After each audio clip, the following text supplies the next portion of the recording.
President Ho Chi Minh, the man who wrote history. The formation of the Democratic Republic of Vietnam is the result of a long process of exploration and testing by President Ho Chi Minh, and is the greatest achievement of the August Revolution of 1945.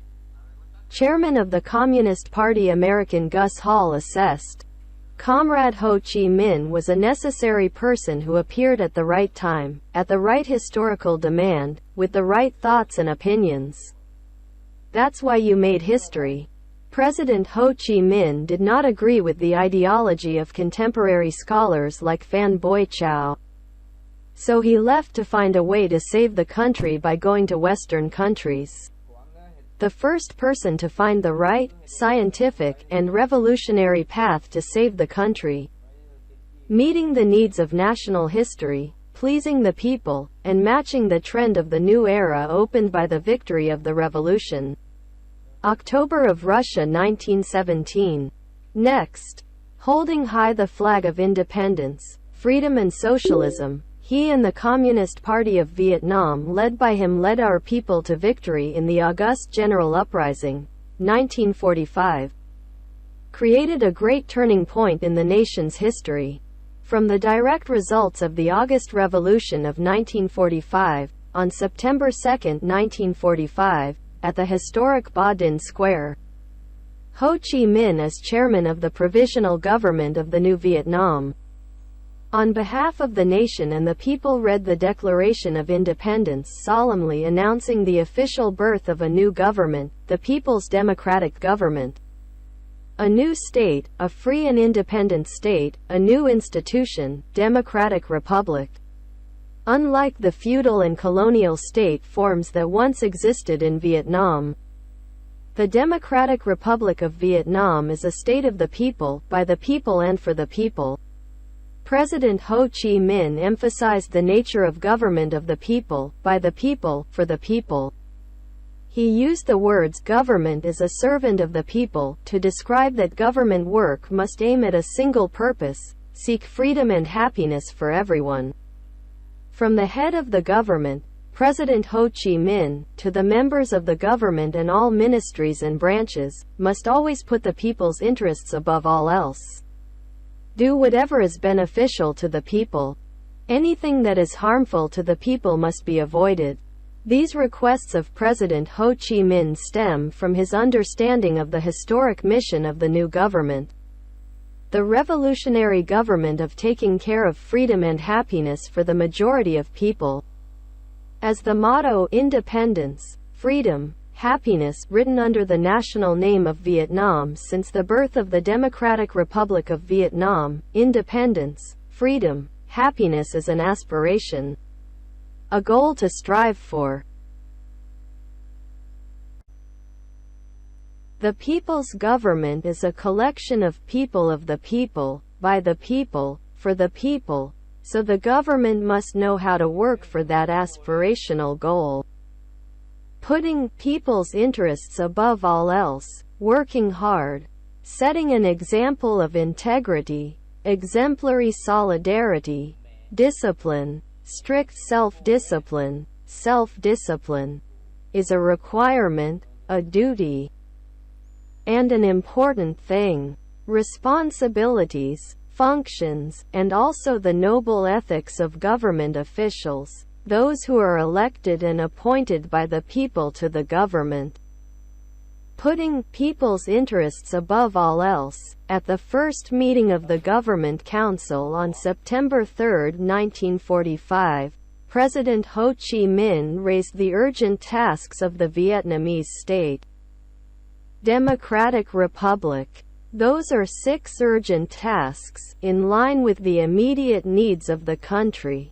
Solving hunger. Solve the problem of ignorance. Build a democratic constitution. Organize general elections with universal suffrage. Educate the people to get rid of bad habits because the colonial regime used every trick to poison and corrupt our people. Abolish poll tax. Market tax. ferry tax and absolutely ban opium smoking, exercise freedom of belief, salary, church unity. President Ho Chi Minh, under the direction of the government, launched a movement to increase production to repel famine and stabilize people's lives. President Ho Chi Minh personally wrote a letter to the people nationwide to try to relieve famine, exhorting the people to fight famine. Consider the fight against famine as the fight against foreign invasion. On December 7, 1945, he wrote a letter to Vietnamese farmers with simple, earnest words: if a country wants to be rich and strong, it must develop agriculture. So we should not leave a single inch of land fallow. We must value every inch of land like an inch of gold. In the face of serious famine, in the spirit of sharing food and giving clothes, President Ho Chi Minh proposed to the people of the country and himself, the head of the government, to set an example to do it first. Every 10 days fast 1 meal, fast 3 meals a month. Give that rice, 1 butter per meal, to save poor people. The Vietnamese people at that time, despite many difficulties, Ho Chi Minh's call was enthusiastically responded from south to north. Because it was not Ho Chi Minh who only called for it, but Ho Chi Minh himself who did it, implemented it, and was the first to do it. At that time, there were many letters sent from everywhere. Letters from old men, women, and even children sent to the government and to Ho Chi Minh, asking him not to fast. More touchingly, many people asked to endure more to take Uncle's part. But Uncle Ho's answer was, "I am the one who raised it, I must set an example." In just a short time, people across the country have donated tens of thousands of tons of rice to relieve hunger. The movement to increase production was promoted, the area planted with rice and crops increased, and famine was soon overcome.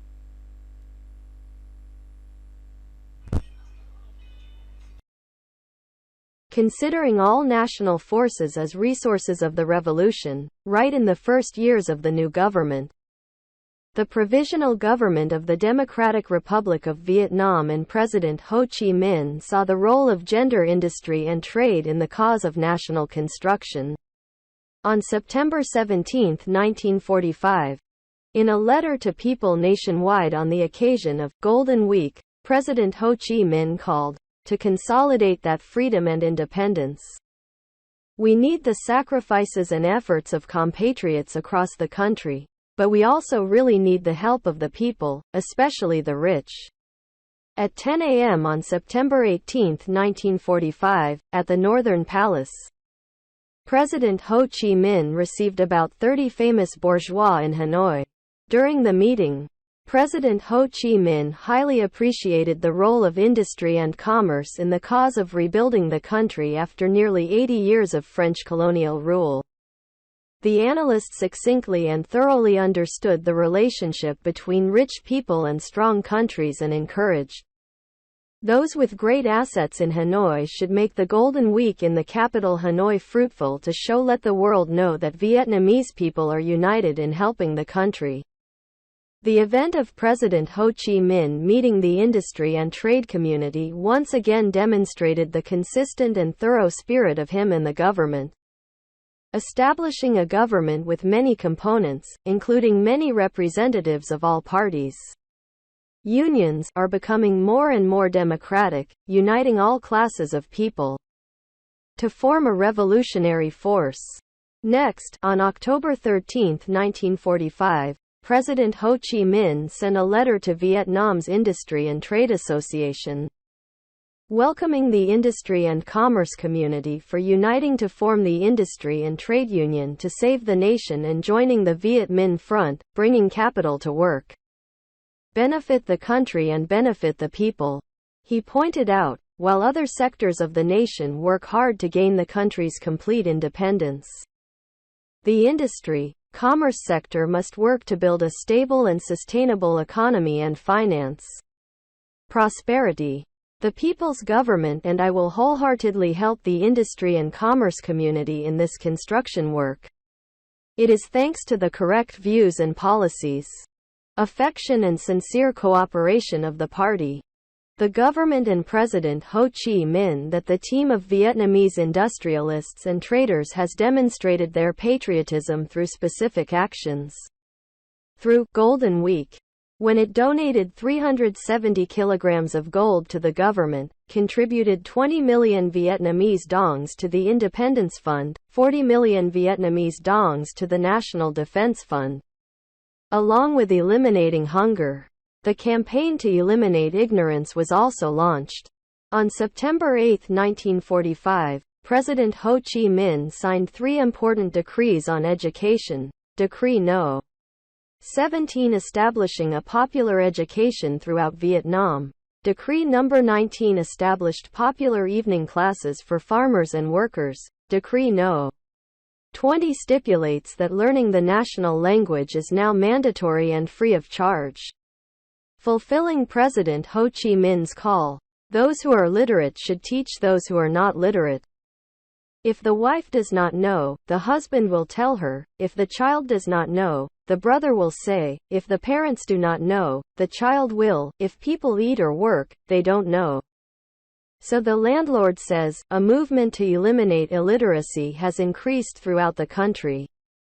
Popular academic classes opened everywhere with the participation of a large number of people. Thanks to that, just 1 year after the August Revolution, 2.5 million people knew how to read and write. However, for the resistance war to build the country to win, the central task is to consolidate the people's government. President Ho Chi Minh and the provisional government have resolutely implemented the ideology that state power belongs to the people, promoting the organization of general elections with universal suffrage. On January 6, 1946, the general election was conducted and was successful throughout the country. The election led to the birth of the National Assembly of the Democratic Republic of Vietnam, consolidating the legality of the new state of Vietnam. At the first session on March 2, 1946, the National Assembly established the Resistance Coalition government, consisting of 12 members headed by President Ho. Along with the general election to elect the National Assembly, the drafting of the Constitution received special attention from President Ho Chi Minh. On November 9, 1946, the first Constitution of the Democratic Republic of Vietnam was approved by the National Assembly, laying the legal basis for the organization and operation of the state apparatus and the entire society. On November 3, 1946, the National Assembly approved the new government list submitted by President Ho Chi Minh, including 14 members. This is a government that shows the spirit of national unity, focuses on reality and will work hard to take advantage of the right to independence and territorial unity and build a new Vietnam. To strengthen the state apparatus, President Ho Chi Minh signed a series of decrees on the state apparatus organization system with new functions and tasks, with a focus on educating and training the cadres and the party pellets. In addition to central agencies, attention is paid to building government systems at all levels. In order not to cause chaos, the state advocates keeping the old administrative units intact, with adjustments to be consistent with the whole country, including 4 levels, states, later changed to ministries, provinces, districts, and communes. Also to ensure legality and unity, the government issued Decree 63 dated November 22, 1945 on the organization of local people's governments, in rural areas, and Decree No. 77 dated December 21, 1945. On people's government in urban areas.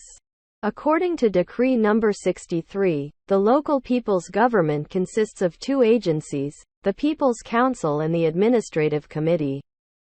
At the provincial and commune levels, there are both of the above agencies, while at the district and provincial levels there are only administrative committees. During the Resistance War, the government system at all levels continued to be consolidated, ensuring the resistance to victory and national construction to success. The formation of the Democratic Republic of Vietnam is the result of a long process of exploration and testing by President Ho Chi Minh, and is the greatest achievement of the August Revolution of 1945. President Ho Chi Minh laid the initial but very solid foundations for a new style state in Vietnam. That state is firmly rooted in the people, elected by the entire people on the principles of universality, equality, direct and secret voting. That state promulgated the Constitution, the first democratic constitution in the thousands-year history of the Vietnamese people.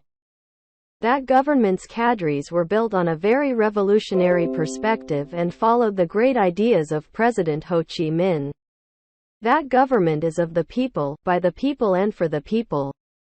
Determined to complete all tasks assigned by history, worthy of the intimate affection mixed with a deep respect of the people that President Ho Chi Minh once affirmed. The government is to us like the oldest brother in the family, a comrade in charge of a locality, a leader that we can confidently trust and trust in our destiny.